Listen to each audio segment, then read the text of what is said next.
ભુજમાં petrol pump પર આજે સ્થિતિ સામાન્ય જોવા મળી રહી છે। શહેરના તમામ પેટ્રોલ પંપ રાબેતા મુજબ કાર્યરત છે। વાહન ચાલકોને સરળતાથી પેટ્રોલ અને ડીઝલ મળી રહ્યું છે। ગઈકાલે પેટ્રોલ અને ડીઝલની અછત અંગે અફવાઓ ફેલાતા પેનિક સર્જાઈ હતી, જેને કારણે શહેરના વિવિધ પેટ્રોલ પંપ પર લાંબી લાઈનો જોવા મળી હતી। જોકે હાલ પરિસ્થિતિ સંપૂર્ણ નિયંત્રણમાં છે। ક્યાંય પણ ઈંધણની અછત નથી। ભુજ શહેરના તમામ પેટ્રોલ પંપ પર પૂરતા પ્રમાણમાં પેટ્રોલ અને ડીઝલનો જથ્થો ઉપલબ્ધ છે। પંપ પર વાહન ચાલકોને સરળતાથી ઈંધણ મળી રહ્યું છે।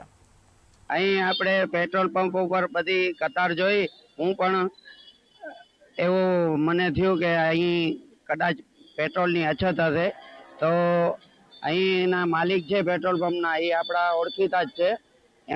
એમની કને મેં માહિતી મેળવી તો કે આપણી કને પૂરતો પેટ્રોલ છે, નિયમિત સરકાર સપ્લાય કરી રહી છે પેટ્રોલ ડીઝલનું, કોઈ પણ જાતની અછત નથી। ને અમે કોઈ પણ જે પણ પેટ્રોલ ભરાવા આવી રહ્યા છે ગાડીવાળા, એમને જોઈએ એટલું પેટ્રોલ આપી રહ્યા છે અને દરેક પેટ્રોલ પંપ ખુલ્લા છે। દરેક પેટ્રોલ પંપ ઉપર જોઈએ તેટલું પેટ્રોલ ને ડીઝલ મળી રહ્યું છે, એટલે કોઈ પણ જાતની અછત કે એવી વસ્તુ છે જ નહીં।